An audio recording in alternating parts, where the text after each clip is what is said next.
नमस्कार। आज मेरे साथ उपस्थित हैं योगा माइंड मेमोरी वर्कशॉप को सारा वर्ल्ड का डिफरेंट स्कूल्स, यूनिवर्सिटीज़, कॉलेज में स्टूडेंट्स, प्रोफेसर्स, प्रिंसिपल्स लोगों को ट्रेंड करते हैं दादा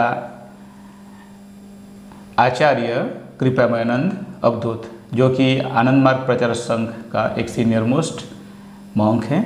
तो दादा को स्वागत है इस एपिसोड में। और दादा से मैं क्या होता है योगा माइंड मेमोरी वर्कशॉप, इसके बारे में एक एक चैप्टर को, स्लाइड को लेकर हम लोग डिस्कस करने वाले हैं। दादा नमस्कार। तो हम लोग जो पूरे इंडिया में हर एक स्टेट में, हर एक सिटी में और गांव में भी जाकर के यूनिवर्सिटी, कॉलेजेस और स्कूल भी ये योगा माइंड एंड मेमोरी का एक इंट्रोडक्टरी टॉक दे रहे हैं। तो ये एक 45 मिनट से 90 मिनट तक का ये टॉक होता है। हम लोग कुछ कॉलेजेस में ओपन ग्राउंड पर स्पेशल मेमोरी के फिजिकल एक्सरसाइज भी लिए हैं, ताकि वो ब्रेन ट्रेनिंग और माइंड का ट्रेनिंग भी उससे हो जाता है, मेमोरी पावर भी बढ़ जाता है। तो राइट ब्रेन लेफ्ट ब्रेन के फिजिकल एक्सरसाइज भी करा लेते हैं, तो मेंटल एक्सरसाइज भी करा लेते हैं।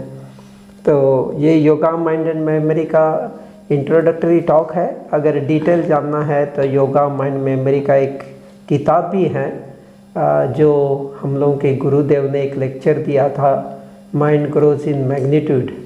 इसके ऊपर थोड़ा सा स्टडी करके ये किताब लिखी गई है।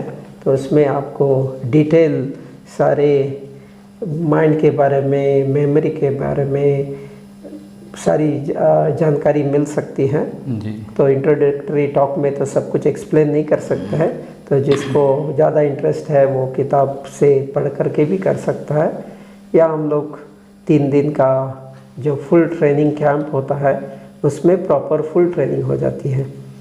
तो हम लोग के गुरु ने जो न्यू ह्यूमनिस्टिक एजुकेशन दिया है उसी को हम लोग पूरे वर्ल्ड में इंट्रोड्यूस कर रहे हैं। तो ये new humanistic education actually gurukul education ही है, उसका नया नाम हम लोग के गुरु ने दिया है, जो ऑल ओवर वर्ल्ड में लोग स्वीकार कर सकते हैं, जिसको इंडियन नाम का ये नहीं आएगा। तो ह्यूमनिज़म तो लोग सब जानते हैं, लेकिन न्यू ह्यूमनिज़म नहीं जानते हैं। तो न्यू ह्यूमनिज़म हम लोग को गुरु ने ये बताया कि सिर्फ मानव का कल्याण का सोचेंगे और पशु पक्षी पेड़ पौधे उनको मानव के कल्याण के लिए यूज़ करते जाएंगे तो एनवायरनमेंट भी की समस्या होती है। बहुत सारे पेड़ कट रहे हैं तो हम लोगों को सांस लेने के लिए ऑक्सीजन भी कमी हो रही है, पोल्यूशन बढ़ रहा है। तो अगर मानव का सही कल्याण चाहते हैं तो एनवायरनमेंट का, पशु पक्षी पेड़ पौधे, इनका भी केयर लेना पड़ेगा। तो यही नव्य मानवतावाद न्यू ह्यूमनिस्टिक एजुकेशन है। और ये सिर्फ कंसेप्ट नहीं है, तो पूरा का पूरा सिलेबस, पूरा का पूरा एजुकेशन सिस्टम में पूरा बदल किया गया है, जिसमें मॉरल और स्पिरिचुअल एजुकेशन भी होता है। उसके साथ साथ एकेडमिक एजुकेशन हर एक बच्चे के इनबोर्न स्किल के अनुसार होता है, ताकि सब लोग अपने करियर में एक्सलेंसी ला सके। तो ये हम लोग का गुरु का कंसेप्ट है और इसी को हम लोग पूरे वर्ल्ड में प्रोपेगेट कर रहे हैं। तो इसी से न्यू ह्यूमनिज़म से कहा जाता है कि it is the liberation of intellect. तो हर एक कंट्री में अभी तक तो मैं करीब 150 से ज़्यादा कंट्री में काम कर चुका हूँ। उसमें ज़्यादातर समय मेरा ऑस्ट्रेलिया में ही गया। कम से कम 17 साल मैं ऑस्ट्रेलिया में रहा, फिर 6 साल तक अफ्रीका रहा, फिर 5 साल यूरोप रहा, 5 साल मिडिल ईस्ट रहा, फिर साउथ ईस्ट एशिया में 2 साल रहा।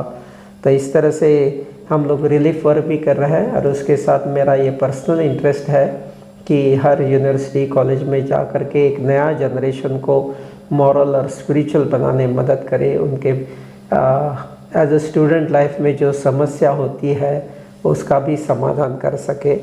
तो इस तरह से हम लोग ये प्रोग्राम कर रहे हैं।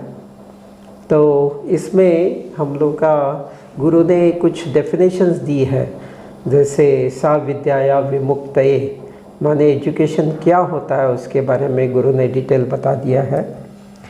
और वो एक्चुअली नॉलेज पाने के लिए क्या गुण होने चाहिए, तो उसमें सबसे मेन होता है क्यूरियोसिटी और वंडर।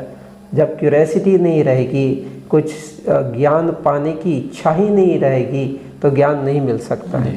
इसलिए गुरु ने कहा है कि अगर ज्ञान पाना है तो you should always think that you know nothing.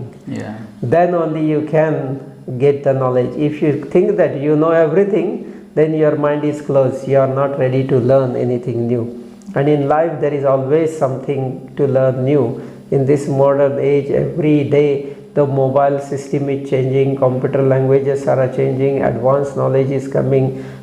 In same profession, unless and until you upgrade your knowledge, you are not compatible to the progress of the world.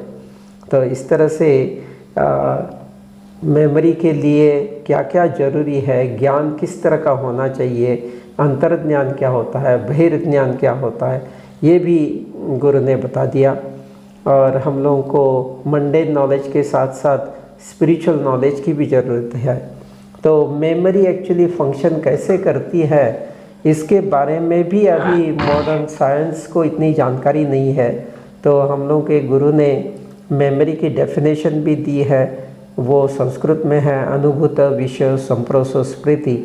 तो गुरुदेव बता रहे हैं कि जो साइंटिस्ट सोचते हैं कि मेमोरी ब्रेन में होती है, लेकिन गुरुदेव ने बताया कि मेमोरी ब्रेन में नहीं होती है, माइंड में होती है। तो हम लोग का मन चित्त, अहम और महत से बना है, और उसमें भी 5 लेयर्स है। तो हर एक लेयर्स का अलग अलग फंक्शन है, अलग अलग क्वालिटीज़ है, तो उसको हम लोग को यूटिलाइज करना चाहिए।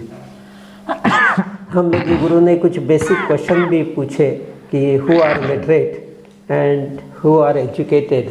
तो हम लोगों को सिर्फ मास को लिटरेट नहीं बनाना है, सिर्फ पढ़ना लिखना सिखाना नहीं है, तो उनको एजुकेटेड करना है।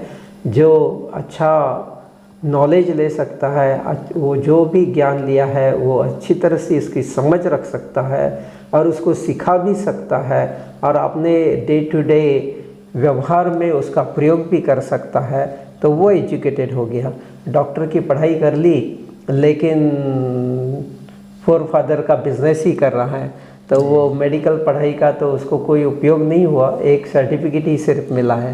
तो इसलिए हम लोगों को एजुकेटेड वही है जो सीखा है, वो समझा है और उसका व्यवहार में प्रयोग भी कर सकता है। तो मेमोरी बढ़ाने के लिए कुछ चीज़ें ज़रूरी हैं, तो उसके लिए मन का ट्रेनिंग भी ज़रूरी है। आप कैसे पढ़ेंगे, आप कैसे देखेंगे, आप कैसे सुनेंगे, ये एक मेथोडिकल ट्रेनिंग माइंड का होना चाहिए, ताकि उस सिस्टम से, उस मेथड से जब मन में कुछ इन्फॉर्मेशन फीड होती है तो वो परमानेंट मेमोरी में स्टोर हो जाती है और उसको रिकलेक्ट करना भी काफ़ी आसान होता है। तो ये टेक्निक्स हम लोगों के गुरुदेव ने बताई। तो माइंड ग्रोज इन मैग्नीट्यूड के बेसिक 4 स्टेजेस है। तो पहला है माइंड थिंक्स, दूसरा है माइंड रिमेंबर्स, तीसरा है transmutation and diversification of psychic formula, और चौथा है रैशनैलिटी।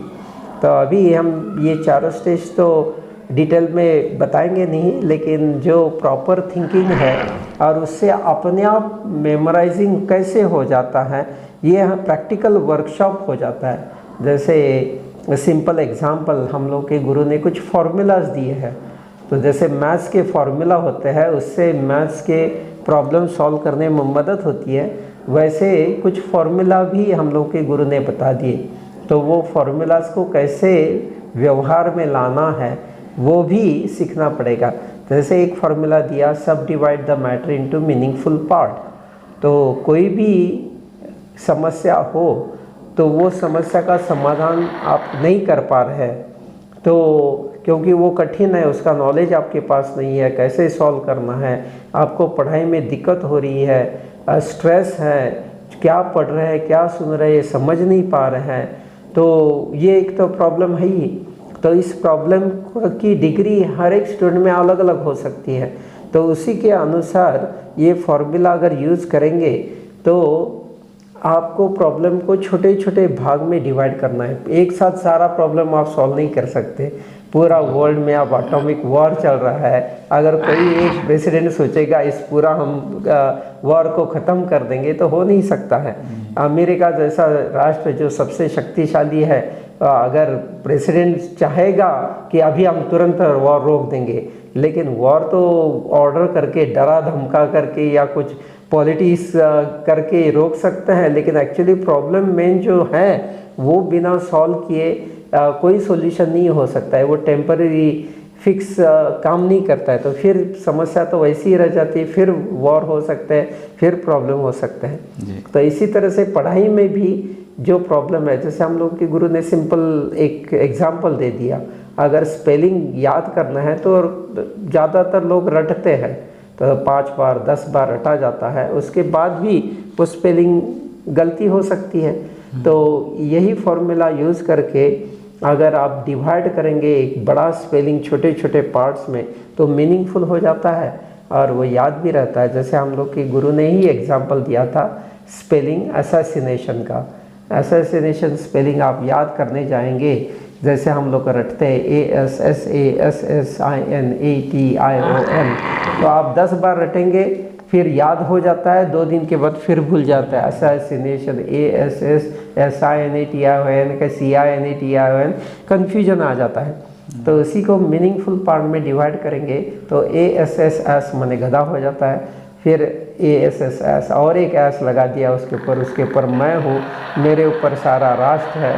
असैसिनेशन का डिवाइड कर लिया ASSINATION। तो ये छोटे छोटे मीनिंगफुल पार्ट्स का स्पेलिंग बनाना काफ़ी आसान है। आज का हो गया ASS, फिर एक ASS, उसके बाद सिर्फ I लेटर और उसके बाद नेशन। तो ये मीनिंगफुल भी हो जाता है, फनी भी होता है, मन में खुशी भी आ जाती है। एक गधे पर एक गधा बैठा, उसके ऊपर मैं बैठा हूँ, मेरे ऊपर सारा राष्ट्र है, तो ये मज़ेदार भी हो जाता है। तो मन जब खुश हो जाता है तो वो याद भी कर लेता है। तो इस तरह से ये स्पेलिंग हमेशा के लिए परमानेंट लाइफलाइन के लिए याद हो जाते हैं जी। तो इस तरह से ये जो बेसिक इंट्रोडक्टरी टॉक होता है उसमें डिटेल बहुत सारे स्पेलिंग, ऐसे फ़नी स्पेलिंग्स भी बताए जाते हैं, जैसे लेफ्टिनेंट है, कर्नल है, वैक्यूम है, 12th है, ये स्पेलिंग हमेशा गलती होते हैं। फिर इंग्लिश में AEIOU, इसका प्रोनाउंसिएशन काफ़ी बदलता है, तो जैसा प्रोनाउंसिएशन है वैसे स्पेलिंग करते जाएंगे तो गलती भी हो सकता है। तो उसमें स्टूडेंट को पॉजिटिव थिंकिंग कैसे किया जा सकता है, एक्सटर्नल फैक्टर्स बहुत इम्पोर्टेंट होते हैं। आपका एनवायरनमेंट साफ़ हो, आपको आपके दोस्त है, आपका परिवार है, आपको पढ़ाई में हेल्पफुल हो, आपको पढ़ाई के लिए अच्छा एनवायरनमेंट दे सके, अच्छा मौका दे सके, तो ये भी ज़रूरी होता है। म्यूज़िक, स्मेल, टेस्ट, ये सारे जो सेंसरी ऑर्गन है उससे काफ़ी हेल्प हो सकती है। तो इस सब छोटी छोटी चीज़ें को अगर हम लोग ध्यान से पढ़ाई में यूज़ करेंगे तो हम लोग की पढ़ाई काफ़ी इम्प्रूव होती है। और सबसे इम्पोर्टेंट है कि हर एक स्टूडेंट को मॉरल और स्पिरिचुअल होना चाहिए। जब आप में इमोरलिटी है तो आपका मन हमेशा नेगेटिव रहेगा।